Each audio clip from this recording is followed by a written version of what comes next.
Oplan Sita, pinaigting ng poso kontra sa mga kolorum na tricycle sa Bangaldan, Pangasinan. Sundan sa report. Maagang pumwesto ang mga poso enforcer katuwang ang mga pulis sa kakalsadahan sa Bangaldan, Pangasinan kaninang umaga upang ipatupad ang pinaigting nilang Operation Sita kontra sa mga pumapasadang kolorum na tricycle. Sinisita rin ng mga tricycle driver na hindi kumpleto ang papeles ng kanilang sasakyan.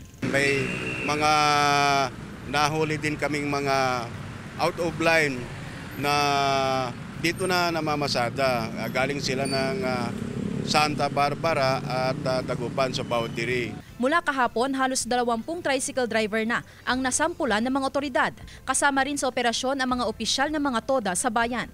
Marami kasi nagkukumprin sa amin na wala silang permit, karamihan, tapos kolorum sila.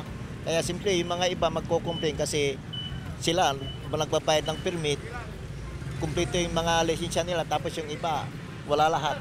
Panawagan ng mga TODA, dapat magtrabaho ng patas ang mga may-ari ng kolorum na tricycle. Hindi naman daw mahirap kumuha ng prangkisa sa LGU. Mahigit 1,500 ang bilang ng mga lehitimong tricycle driver at operator sa Bangaldan. Kung tutuusin, kakaunti lamang ang mga ito kung ikukumpara sa bilang ng mga pumapasadang tricycle sa bayan.